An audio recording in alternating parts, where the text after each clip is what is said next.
जय हिंद दोस्तों। आज हम स्टार्ट करेंगे नेशनल स्कीम्स एंड इनिशिएटिव्स वाले सेक्शन से। फर्स्ट सेक्शन हमारा कंप्लीट हो चुका है। इसमें हम कुछ स्कीम्स जो अभी रिसेंटली डिलीवर की गई हैं उनके बारे में डिस्कस करेंगे। साथ ही साथ आप प्लेलिस्ट अवेल कर सकते हैं। 4 घटना चक्र ऑलरेडी 2 हम पैरेलली उसको रन कर रहे हैं अभी, और 2 कंप्लीट हो चुकी है। हिस्ट्री और इकोलॉजी पूरी कंप्लीट प्लेलिस्ट अवेलेबल है। साथ ही साथ इकोनॉमी और current affair, sorry this geography, ये हम साथ में चला रहे हैं। ठीक है, तो आप इनमें से जो भी आप घटना चक्र अभी रिवाइज कर रहे हैं उसको आप देख सकते हैं। So let's start with this national schemes and initiatives. पहली स्कीम जो इम्पॉर्टेंट है यहाँ पर वो है Subhadra scheme. So prime minister Shri Narendra Modi इन्होंने सुभद्रा स्कीम को लॉन्च किया था। It is a flagship scheme of government of Orissa. ये कहाँ पर, गवर्नमेंट ऑफ उड़ीसा की स्कीम है ये पहली चीज़। और ये कहाँ पर इन्होंने इसको लॉन्च किया, उड़ीसा भुवनेश्वर में 17 सितंबर 2024 को। It is the largest single women centric scheme and it is expected to cover more than 1 crore women. ठीक है, तो ये largest single centric women centric scheme है और 1 करोड़ से ज़्यादा विमेन को कवर करने का इसमें कवर होंगी। फाइनेंशियल असिस्टेंस दिया जाएगा। It aimed at empowering the women in Orissa, earning their economic independence and overall well-being. Prime Minister also initiated the fund transfer into the bank accounts of more than 10 lakh women. ठीक है, तो इसमें क्या है, fund transfer मतलब कुल मिला के ये है कि सुभद्रा स्कीम फाइनेंशियल सपोर्ट के लिए स्टार्ट की गई है। इसकी एलिजिबिलिटी हम आगे देखेंगे। बाकी अगर एक लाइन में आपसे पूछा जाए तो it is for financial assistance. PM Modi also laid the foundation and dedicated to the nation railway projects worth more than 280 crores and laid the foundation stone for the national highway projects with more than 1000 crores. ठीक है, 280 नहीं है, sorry 2800 crores and national highway projects जो है वो 1000 करोड़ के हैं। हालांकि ये हमारे लिए इतना इंपॉर्टेंट नहीं है, आप बस ये देखिए कि इसकी मेन थीम क्या है। तो फाइनेंशियल असिस्टेंस ये प्रोवाइड करेंगे। सुभद्रा स्कीम लॉन्च कहाँ हुई है, उड़ीसा में लॉन्च हुई है। अब इसके एलिजिबिलिटी क्राइटेरिया देखिए। विमेन जो है उनकी एज 21 से 60 साल के बीच में होनी चाहिए, 21 to 60 years. She must be a native to Odisha, तो उड़ीसा सेंट्रिक है तो उड़ीसा की ही नेटिव होनी चाहिए।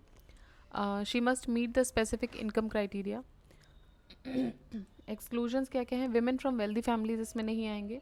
गवर्नमेंट वर्कर अगर कोई विमेन है वो नहीं आएंगे। इनकम टैक्स पे करते हैं तो भी नहीं आएंगे।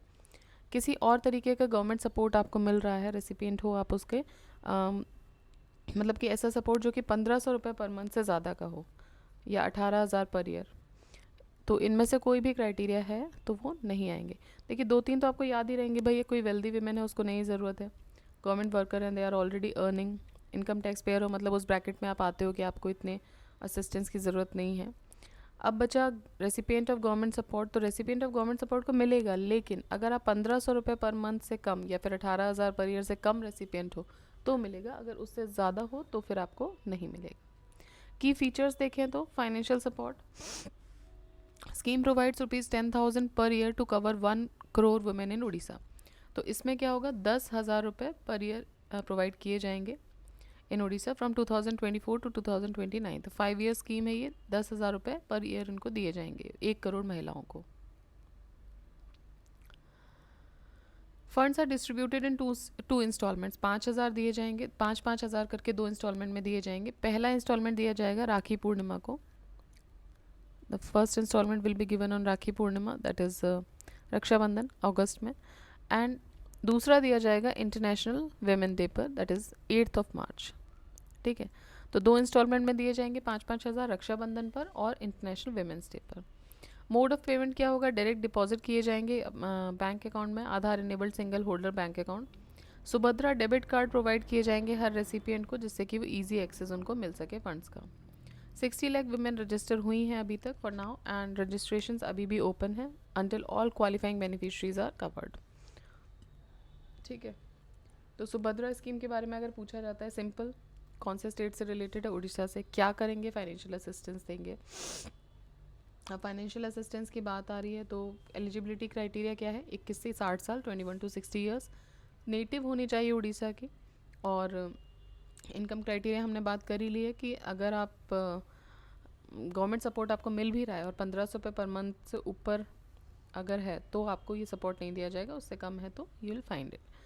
और बाकी देखें तो 10,000 रुपये दिए जाएंगे एक साल में, 5,000 के 2 इंस्टॉलमेंट, एक रक्षाबंधन पे, एक इंटरनेशनल विमेन डे पर डायरेक्टली डिपॉजिट किए जाएंगे बैंक अकाउंट में। और कितने विमेन कवर होंगी इसमें? 1 crore women. All right, next देखते हैं एग्रीश्योर स्कीम। सितंबर 3, 2024 को union minister for agriculture and farmers welfare and rural development Shri Shivraj Singh Chouhan launch the AgriSure scheme in New Delhi. तो शिवराज सिंह चौहान जी अब एग्रीकल्चर और फार्मर्स वेलफेयर मिनिस्टर बन गए हैं, नई जो हमारी कैबिनेट बनी है, एंड उन्होंने लॉन्च किया एग्रीश्योर स्कीम। कहाँ पर? न्यू दिल्ली में।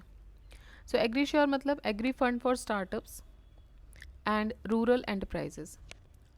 Agree fund for startups and rural enterprises, ये एक इनोवेटिव फंड है जो कि which is a pioneering step towards revolutionising the agriculture landscape in India. AgriSure is design to fuel growth and foster innovation in the agriculture and rural startup. Blended capital fund इसमें होगा 750 करोड़ का, with SEBI registered category 2 alternative investment fund AIF। Contributions from government of India is ₹250 crore. ठीक है, तो blended capital है ये 750 करोड़ का एग्रीश्योर। ध्यान दीजिएगा, पहली चीज़ तो ये कि इसका एम क्या है? Fuel the growth and foster the innovation. किस में? Agricultural and rural startup ecosystem में। ठीक है, दूसरा 750 करोड़ का कैपिटल फंड है, SEBI registered category 2 alternative investment fund के रूप में। कंट्रीब्यूशन गवर्नमेंट से कितना होगा? 250 करोड़ का होगा, 750 करोड़ है, तो एक पोर्शन 1/3 जो है वो गवर्नमेंट दे रही है, government of India.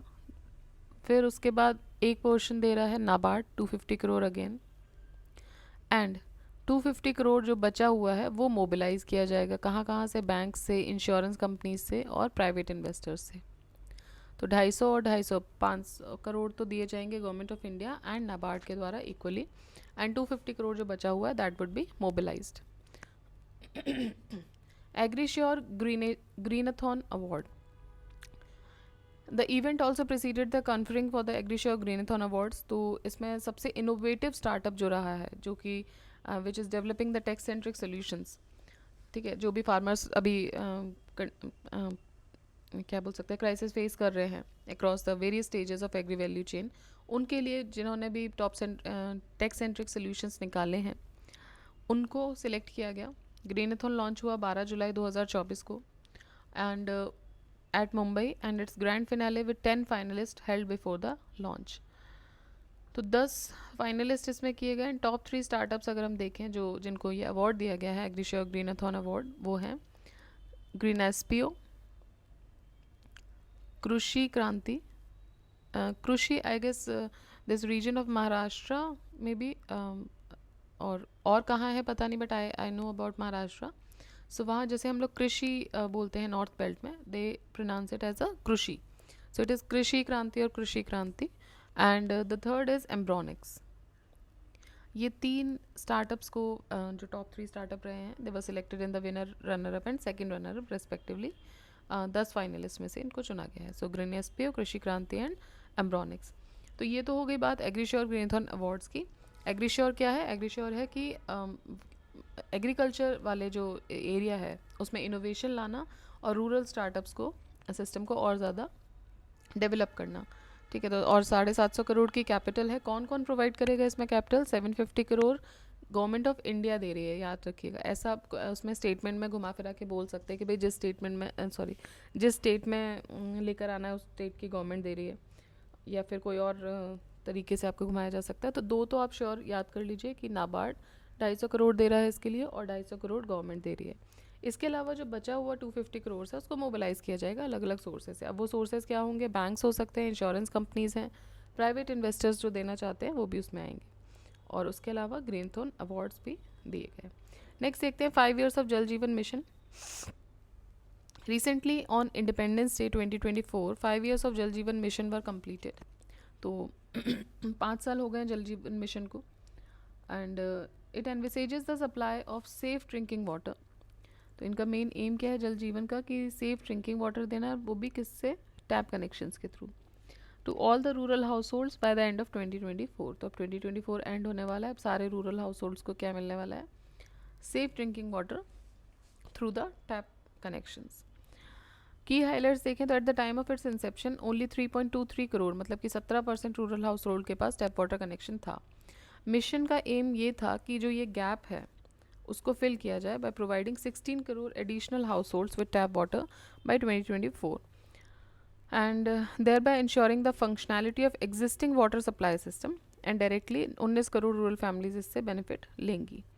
As of 12th August 2024, Jal Jeevan Mission has successfully provided tap water connection to 11.82 crore additional rural households, bringing the total coverage to more than 15.07 crore households, which accounts for 77.98% of all rural households in India. ठीक है, तो ये इतनी information देखिए बहुत ज़्यादा बोलिए कि इस पर मगअप करनी है आपको, वो नहीं करनी. एक आइडिया ले लीजिए कि 12 अगस्त 2024 तक जब इसका 5 साल होने को आए हैं तो जल जीवन मिशन ने सक्सेसफुली टैप वाटर कनेक्शन दे दिए थे कितनों को, 11.82 करोड़ को, और एडिशनल रूरल हाउस होल्ड्स, और टोटल कवरेज जो इसका हो गया था वो हो गया था, टोटल की बात करें तो 15.07 करोड़ हाउस होल्ड्स, जो कि 77.98% बनाता है of all the rural house holds. कहने का मतलब ये है कि जब ये मिशन शुरू किया गया था तो सिर्फ 3.23 करोड़ के पास टैप वाटर कनेक्शन था, जो कि 17% थे, और अब की बात करें तो 15.07 करोड़ के पास है, जो कि 77.98% है.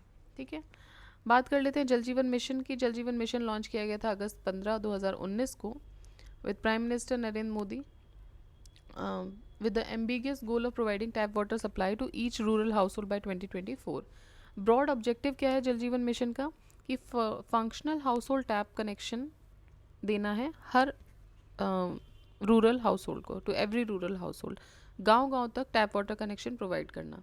सो ये इसका ब्रॉड ऑब्जेक्टिव है, FHTC, functional household tap connection. ठीक है, तो ये हो गया हमारा जल जीवन मिशन. अब देखते हैं वन नेशन वन लोकेशन. देखिए जल जीवन मिशन इंपॉर्टेंट हो सकता है पूछने के लिए, बिकॉज 5 साल कंप्लीट किए हैं, तो कोई भी ऐसा माइलस्टोन भी अचीव किया जाता है तो वहाँ से भी क्वेश्चन आने के चांसेस बढ़ जाते हैं. ठीक है, अब देखते हैं one nation one location. One nation one location, okay. So recently ministry of road transport and highways इन्होंने अनाउंस किया है the plans to centralise all transportation system.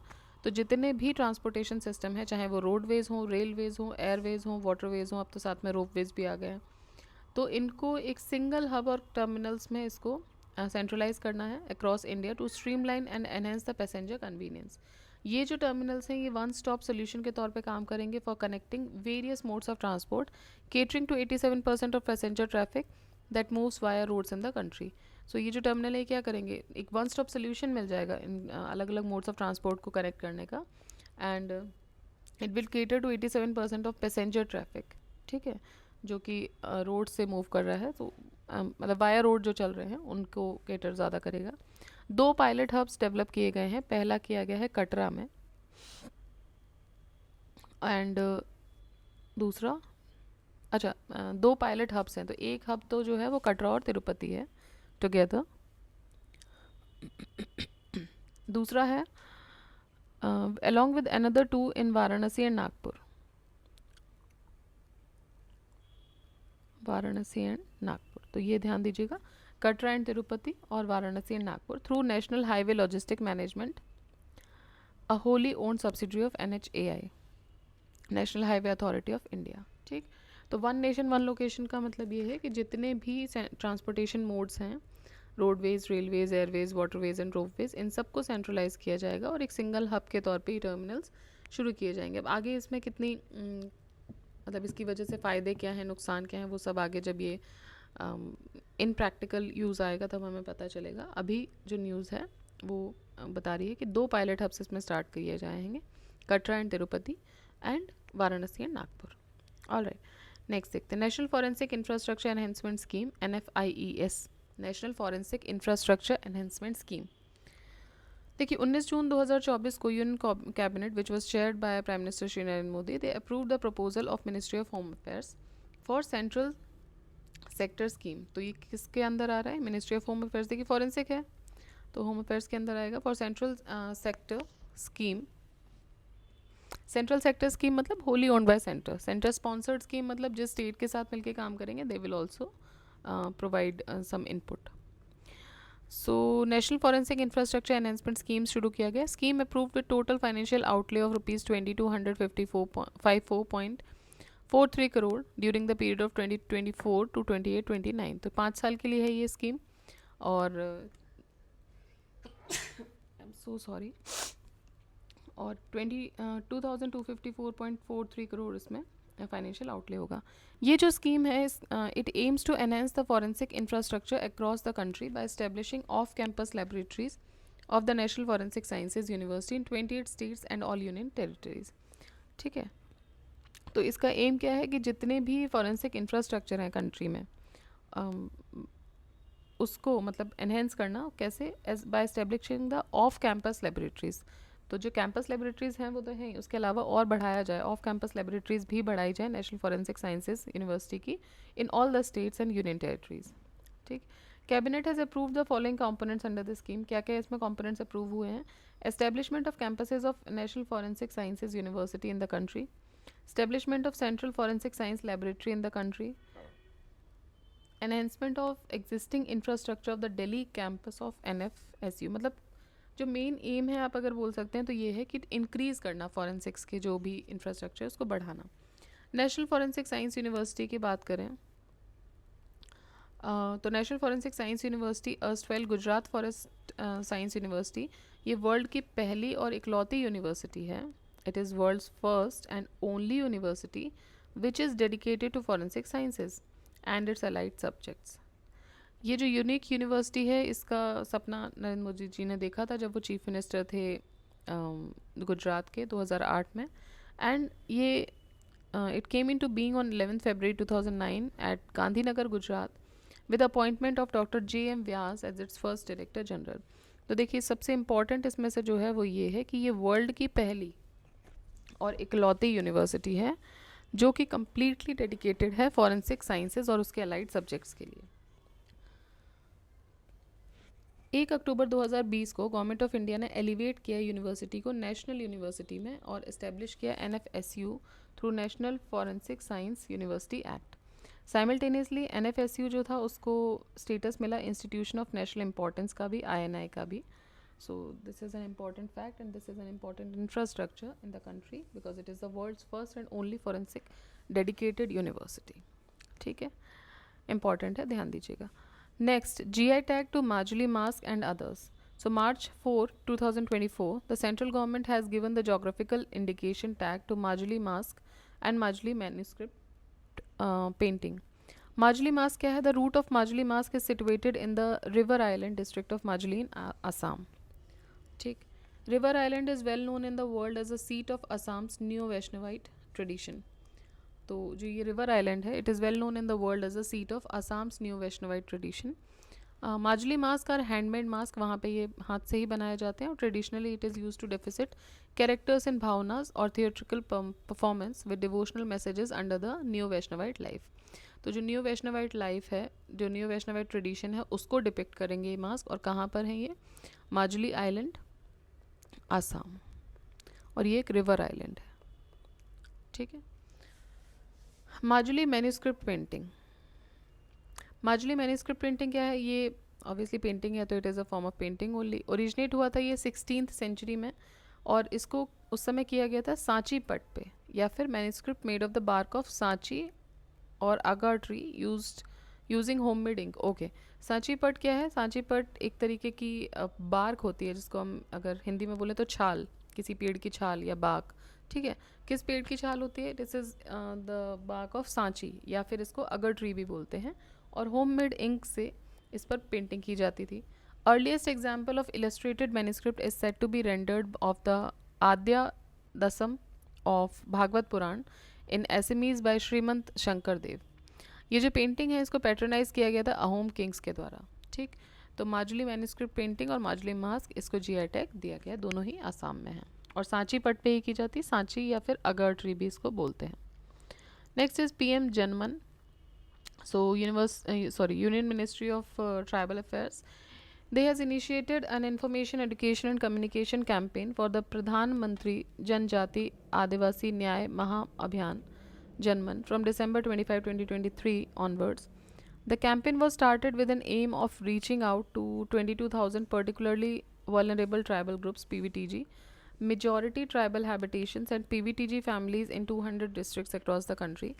इससे पहले जो प्राइम मिनिस्टर नरेंद्र मोदी जी ने पीएम जनमन भी लॉन्च किया था ऑन जनजातीय गौरव दिवस on 15th November 2023 Khunti district of Jharkhand से. ठीक है, तो पीएम जनमन की बात अगर हम करें तो ये स्टार्ट मतलब लॉन्च किया गया था नवंबर 15, 2023 को. कहाँ से स्टार्ट किया था? खूंटी डिस्ट्रिक्ट झारखंड. और ये जो अभी कैंपेन जो स्टार्ट हुआ था, दिस कैंपेन फॉर द प्रधानमंत्री जनजातीय न्याय महाअभियान, दिसंबर 25, 2023 से इसके लॉन्च होने के बाद, इस स्कीम के लॉन्च होने के बाद. और एम क्या था इनका? 22,000 PVTGs तक पहुंचना, मेजॉरिटी ट्राइबल हैबिटेशंस तक पहुंचना, ये इनका एम था.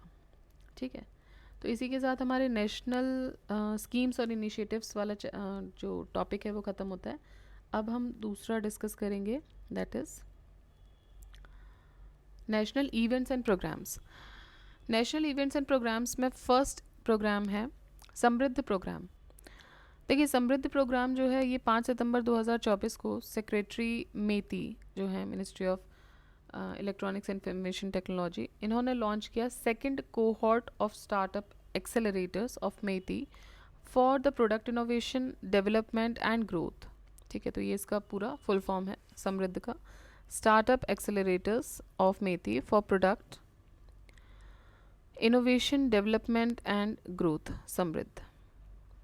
समृद्ध एक फ्लैगशिप प्रोग्राम है मेती का, ministry of electronics and information technology, for startup acceleration under the national policy on software products 2019.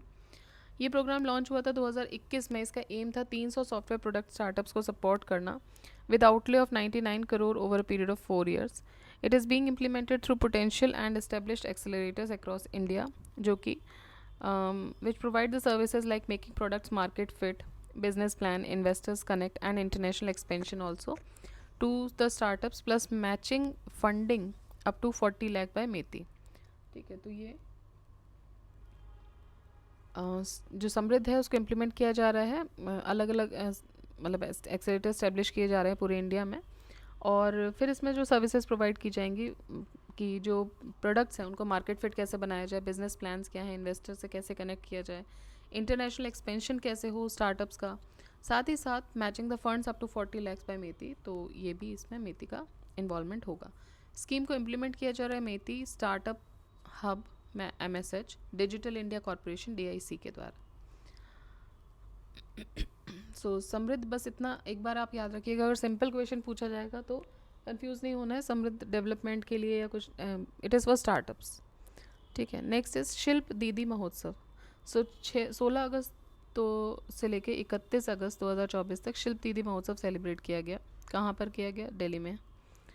Office of development commissioner handicrafts under the aegis of ministry of textiles, इन्होंने launch किया है शिल्प दीदी programme. ठीक है, तो मतलब मिनिस्ट्री ऑफ टेक्सटाइल्स आप याद रखिएगा. और ये पायलट बेसिस पे लॉन्च किया गया, 100 दिन के लिए है. प्राइमरी ऑब्जेक्टिव क्या है शिल्प दीदी प्रोग्राम का? इकोनॉमिक एम्पावरमेंट और फाइनेंशियल इंडिपेंडेंस लेकर आना फीमेल आर्टिसंस में थ्रू आउट द इंडिया. तो शिल्प दीदी मतलब ऐसे आर्टिसंस को हम शिल्पी बोलते हैं ना, शिल्पकार, शिल्पी. तो शिल्प दीदी मतलब डिनोटिंग द विमेन. तो जो विमेन है उनको फाइनेंशियली इंडिपेंडेंट बनाना, ये इसका मेन एम है इस महोत्सव का. Aim of this mahotsav is to give them marketing opportunity. Aim क्या है कि भाई इस महोत्सव के तौर पे या इस तरह के जो भी फेयर्स होते हैं उसके तौर पे आपने जो प्रोडक्ट्स बनाए हैं एज अ आर्टिसन, उसकी मार्केटिंग हो पाए. In addition to e commerce presence to increase their income, और साथ ही साथ आपकी इनकम भी बढ़ पाए. A baseline survey identified 100 women artisans known as शिल्प दीदी रिप्रेजेंटिंग 72 डिस्ट्रिक्ट्स अक्रॉस 23 स्टेट्स. और इसने 30 क्राफ्ट को कवर किया था इस प्रोग्राम में, reflecting the diversity with in the sector. तो 30 से ज़्यादा क्राफ्ट इसमें कवर हुए थे. ठीक है, तो ये तो हो गया शिल्प दीदी महोत्सव. एक और दीदी महोत्सव है, दैट इज़ लखपति दीदी सम्मेलन. तो देखिए 25 अगस्त 2024 को प्राइम मिनिस्टर नरेंद्र मोदी जी ने पार्टिसिपेट किया लखपति दीदी सम्मेलन में, जो कि कहाँ पर ऑर्गेनाइज हुआ? जो कि ऑर्गेनाइज होता है जलगांव, महाराष्ट्र में. He handed out certificates and facilitated 11 lakh new Lakpati Didis. सो इन्होंने सर्टिफिकेट्स और फैसिलिटेशन दिया 11 लाख नई लखपति दीदीज़ को, जो कि रिसेंटली लखपति बनी है during the third term of the present government. PM Modi released a revolving fund of 2500 crore benefiting about 48 lakh members of 4.3 lakh self-help groups. And लखपति दीदी योजना की शुरुआत से ही अबाउट 1 करोड़ महिलाओं को ऑलरेडी लखपति दीदी बन चुके हैं. Government has now set a target of 3 crore लखपति दीदीज़. तो 1 करोड़ तो बन चुकी हैं, अभी जो नया टारगेट है वो 3 करोड़ का है. 3 करोड़ जो दीदी हैं वो लखपति हो जाएंगे. एंड लखपति दीदी क्या है? अब लखपति दीदी एक सेल्फ हेल्प ग्रुप मेंबर है, जो कि annual house hold income which who earns an annual house hold income of ₹1 lakh.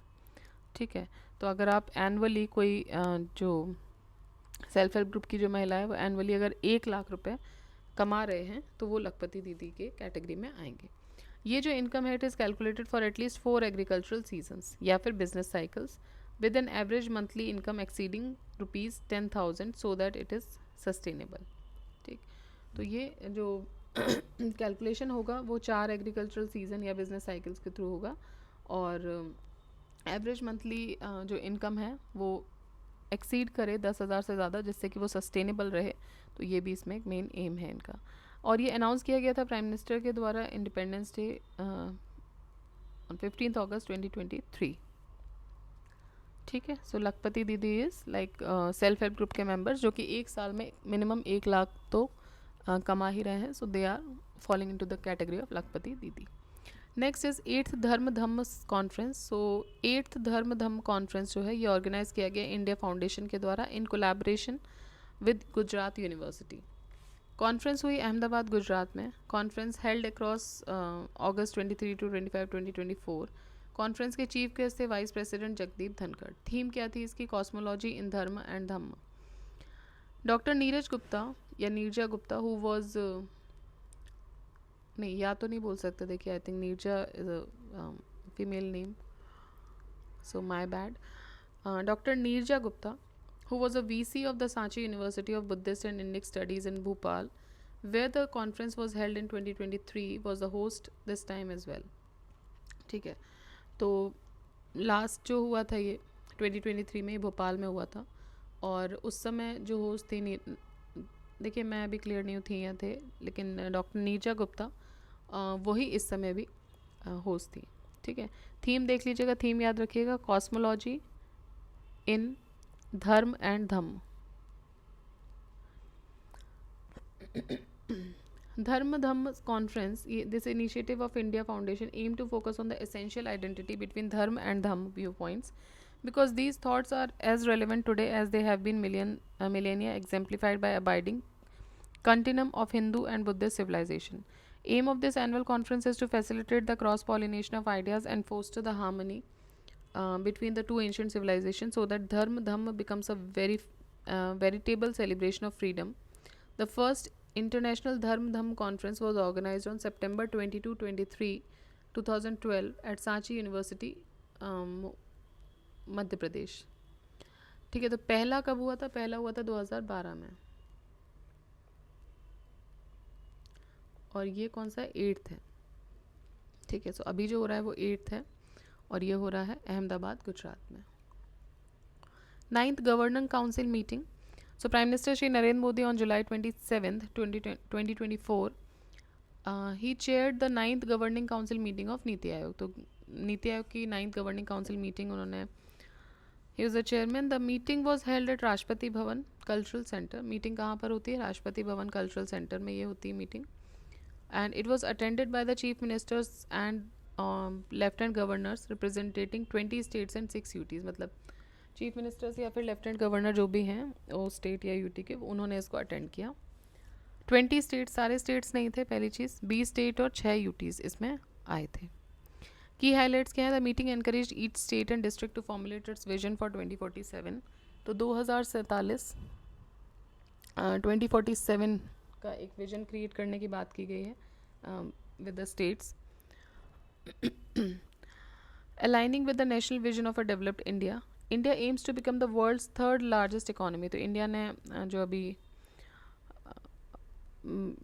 मतलब this has been decided that India will become the third largest economy by 2047. तो उसी के लिए सारे efforts किए जा रहे हैं because 2047 would be the 100th year of our independence. So GDP target है उसका 30 trillion US dollars. An investment friendly charter was proposed to encourage the states to create an investment friendly environment. तो एक investment friendly charter भी बनाया गया which was propose to encourage the states to create investor friendly environment which is monitored through parameters fostering healthy competition among the states.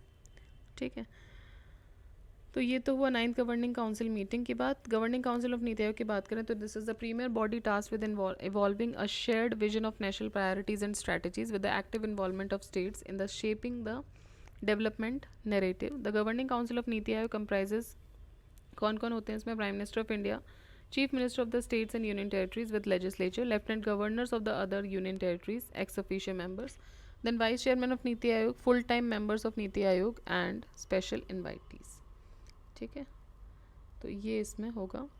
Next देखते हैं reset program. Recently union minister of youth and affairs and sports and labour employment launched retired sports person empowerment training reset program on the occasion of National Sports Day. Program launched by Dr. Mansukh Mandavia. It was launched at New Delhi and कब launch हुआ? 29 अगस्त 2024 को. तो किसने किया? मनसुख मंडाविया जी ने, नई दिल्ली में 29 अगस्त 2024 को. रीसेट प्रोग्राम का एम क्या है? It is aimed at empowering and providing more employment opportunities. तो ज़्यादा से ज़्यादा एम्प्लॉयमेंट अपॉर्चुनिटीज़ मिलेंगी. किसको मिलेंगी? To the retired sports person who have played for the country and brought immense laurels to the nation. तो जब स्पोर्ट्स पर्सन रिटायरमेंट ले लेते हैं, जो आपको पता है कि जल्दी एज पे ले लेते हैं, उनके लिए एम्प्लॉयमेंट अपॉर्चुनिटीज़ को जनरेट किया जा सके, इसके लिए रीसेट प्रोग्राम शुरू किया गया है. For this pilot phase of reset program Lakshmibai national institute of physical education LNIP, जो कि कहाँ पर है? This is in Gwalior. It will be the lead institute to implement the program. तो किसके द्वारा लीड किया जाएगा? Lakshmi national institute of physical education, ये लीड इंस्टीट्यूट होगा. एलिजिबिलिटी की बात करें तो athletes who have retired from an active sports career, ऐसे एथलीट्स जिन्होंने रिटायरमेंट ले लिया था एक्टिव स्पोर्ट्स करियर से and are aged between 20 to 50, जिनकी एज 20 से 50 साल के बीच में है, and who have been the winners of international medal और participants in the international events or have been national medalists, state medalists, participants in the competition recognized by National Sports Federation, Indian Olympic Association, Ministry of Youth and Sports are eligible to apply for courses under the recent program. ठीक है, तो अगर कोई भी medals जीते हुए हैं आपने इंटरनेशनली या नेशनली या इंडियन ओलंपिक एसोसिएशन के थ्रू, तो जो भी एलिजिबिलिटी क्राइटेरिया है वो फुलफिल अगर आप कर रहे हैं तो you can apply for the courses under the reset program. Next is Sampoornata Abhiyan campaign. NITI Aayog ने लॉन्च किया है ये संपूर्णता अभियान कैंपेन. जुलाई 4, 2004 को witnessing significant participation from citizens across the country, launch events were organised across all the 112 aspirational districts and 500 aspirational blocks. ये जो comprehensive 3-month campaign है which is running from 4 जुलाई to 30th September 2024. This campaign aims to achieve 100% saturation of 12 key social and sector indicators across all the aspirational districts and blocks. ठीक है, तो ये जो campaign है इसका एम क्या है कि 100% सैचुरेशन हो 12 की सेक्टर इंडिकेटर्स का. ठीक है, सो संपूर्णता अभियान शुरू किया गया है नीति आयोग के द्वारा और ऑर्गेनाइज किया गया है इसको जितने भी 112 एस्पिरेशनल डिस्ट्रिक्ट्स हैं उनमें और 500 एस्पिरेशनल ब्लॉक्स में. 3 महीने का प्रोग्राम है, 4 जुलाई से लेकर 30 सितंबर 2024 तक ये था. ठीक है, 100% सैचुरेशन लेके आना है 12 की सोशल सेक्टर इंडिकेटर्स में across all the aspirational districts. देखिए aspirational districts programme, aspirational blocks programme देख लेते हैं. एस्पिरेशनल डिस्ट्रिक्ट प्रोग्राम शुरू हुआ था जनवरी 2018 में by the prime minister and इसका एम था क्विकली और एफिशिएंटली ट्रांसफॉर्म करना 112 डिस्ट्रिक्ट्स को अक्रॉस द कंट्री. फोकस किस पे था इसका? 5 थीम्स पे था. Health and nutrition, education, agriculture and water resources, financial inclusion and skill development and infrastructure. ठीक है, health nutrition, education, agriculture and water resources, financial inclusion and skill development, infrastructure and infrastructure. Okay, अब अगर हम बात progress in measured on 81 indicators of development, ठीक है। अब हम बात करें एस्पिरेशनल ब्लॉक्स प्रोग्राम की, तो ये बाद में शुरू हुआ, ये 2023 में शुरू हुआ जनवरी में। एम क्या था इसका? For saturation of essential government services in 500 blocks, that is 329 districts across the country. इसका भी फोकस अगर हम देखें तो health and nutrition, education, agriculture and allied services, water resources नहीं, allied services, basic infrastructure and social development. ठीक है, तो ये रहा आपका संपूर्णता अभियान, और ये नीति आयोग ने लॉन्च किया है एस्पिरेशनल डिस्ट्रिक्ट्स के लिए और ब्लॉक्स के लिए। Next is Chandrayaan 3। India has created history as it becomes the first country to land on south pole region. 69,373, its south latitude, 32,39, इतना आपको नहीं याद करना है, आपको बस ये ध्यान में रखना है। It is become the first country to land on the south pole region. Vikram lander, इसने ल्यूनार साउथ पोल को टच किया, लैंडर का नाम था Vikram. It touch the lunar south pole at 6:04 PM on 23rd August 2023, propelling the country to an exclusive club of 4 and making it the first country to land on the uncharted surface। ठीक, तो ये पहली country बन गई है जिसने land किया है साउथ पोल रीजन में। चंद्रयान 3 के बारे में देखें तो ये लॉन्च हुआ 14 जुलाई 2023 को, और इसरो के द्वारा लॉन्च किया गया। कहाँ से हुआ है? Satish Dhawan space centre, Sriharikota, Andhra Pradesh. Budget है इसका 615 करोड़। अगस्त 5, 2023 को ISRO completed the lunar orbital insertion to successfully put the Chandrayaan 3 spacecraft into the moon's orbit। National space, तो ये तो हो गए इसके बारे में, चंद्रयान के बारे में। अब नेशनल स्पेस डे कब मनाते हैं? अगस्त 23, 2023। लैंडिंग साइट ऑफ चंद्रयान, जो जिस साइट पे चंद्रयान 3 लॉन्च किया है उसको नाम दिया गया है शिव शक्ति। ध्यान दीजिएगा, ये सब इंपॉर्टेंट है, लैंडर का नाम इंपॉर्टेंट है, वो आप हालांकि बहुत टाइम से रिवाइज कर रहे हैं तो याद हो ही गया होगा। और जिस जगह पे उतरे हैं उसका नाम है शिव शक्ति।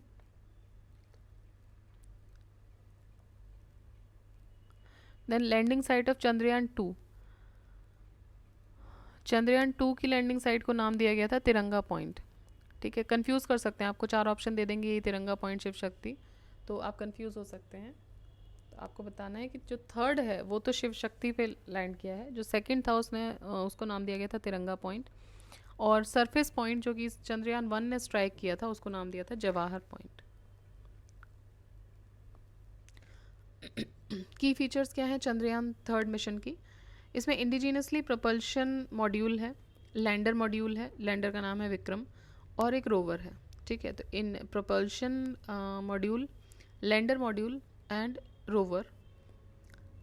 ऑब्जेक्टिव है इसका developing and demonstrating new technology required for interplanetary missions. Propulsion module carried the lander and rover from injection orbit till 100 kilometre lunar orbit। तो जो प्रोपेशनल मॉड्यूल है वो क्या करता है? लैंडर और रोवर को इंजेक्शन ऑर्बिट से लेके 100 किलोमीटर तक की ल्यूनर ऑर्बिट में लेके जाता है, कैरी करता है। साथ ही साथ spectropolarimeter habitable planetary Earth SHAPE payload को भी ये कैरी करता है, to study the spectral and polarimetric measurements of the Earth from the lunar orbit. ठीक है,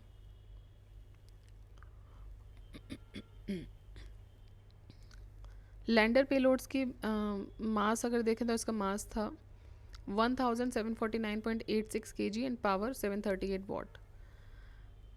Rambha LP Langmuir probe, it is to measure the near surface plasma density and its changes with time. ठीक है, तो ये lander payloads जो रहे हैं उनके बारे में। ChaSTE Chandra surface thermophysical experiment, ये किस लिए था? To carry out the measurements of the thermal properties of lunar surface near the polar region. फिर था ILSA instrument for lunar seismic activity, so it was to measure the seismicity around the landing site and delineating the structure of the lunar crust and mantle. दूसरी बात करें rover payloads की, तो मास है इसका 26 kilogram, power थी इसकी 50 what.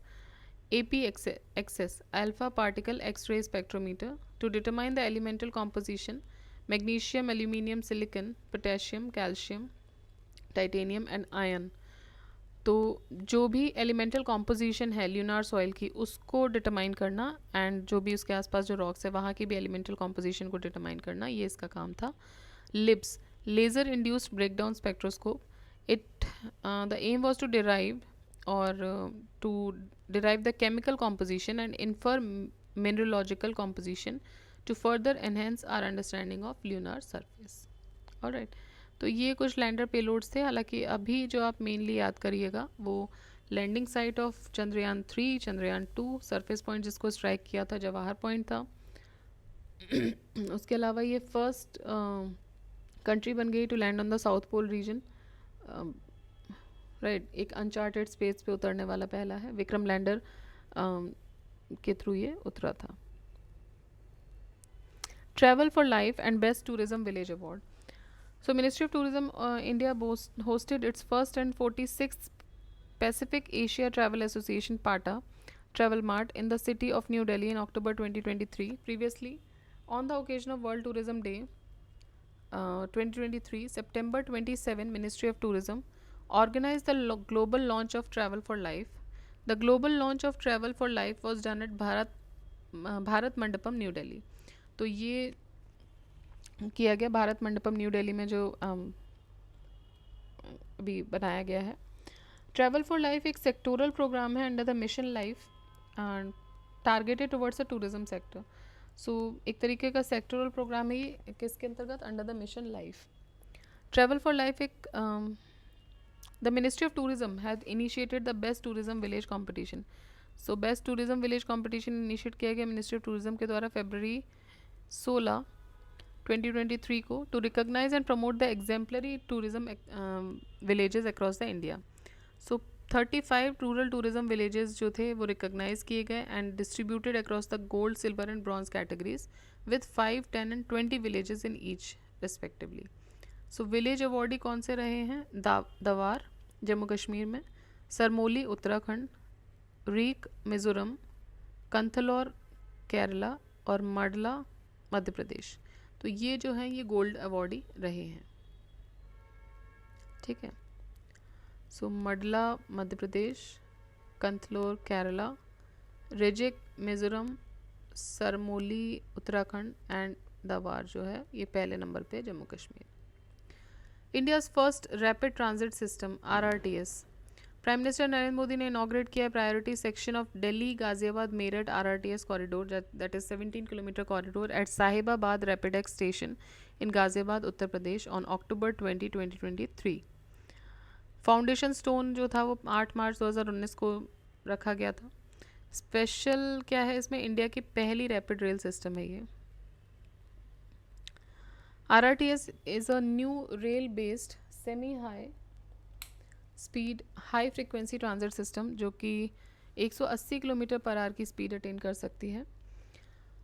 He also flagged off the Namo Bharat Rapid X train connecting Sahibabad to Duhai depot, making the launch of regional rapid transit system in India.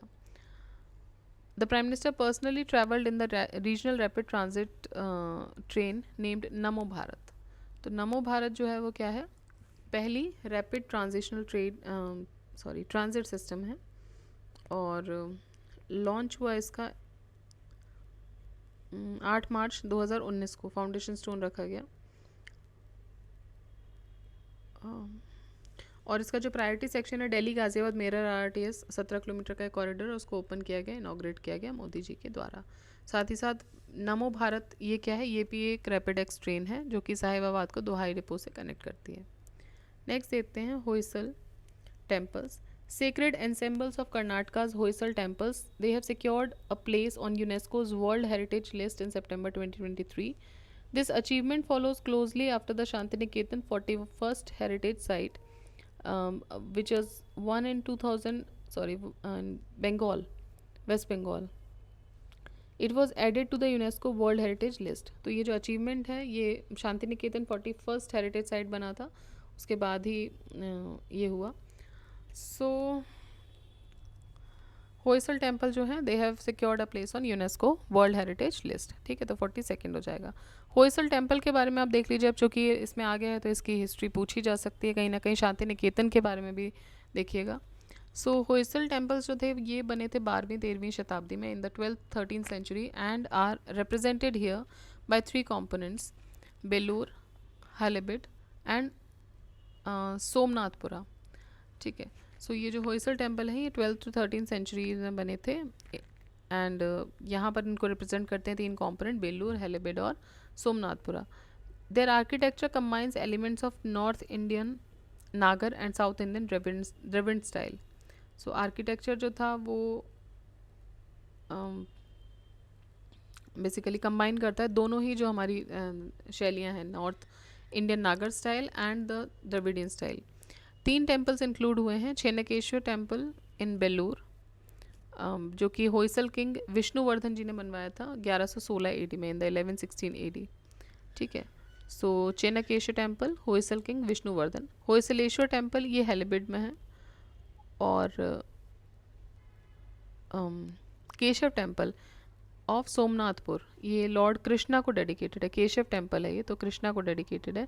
3 forms में, Janardan, Keshav and Venugopal, ठीक है, तो 3 फॉर्म्स में है, जनार्दन, केशव और वेणुगोपाल, ठीक है।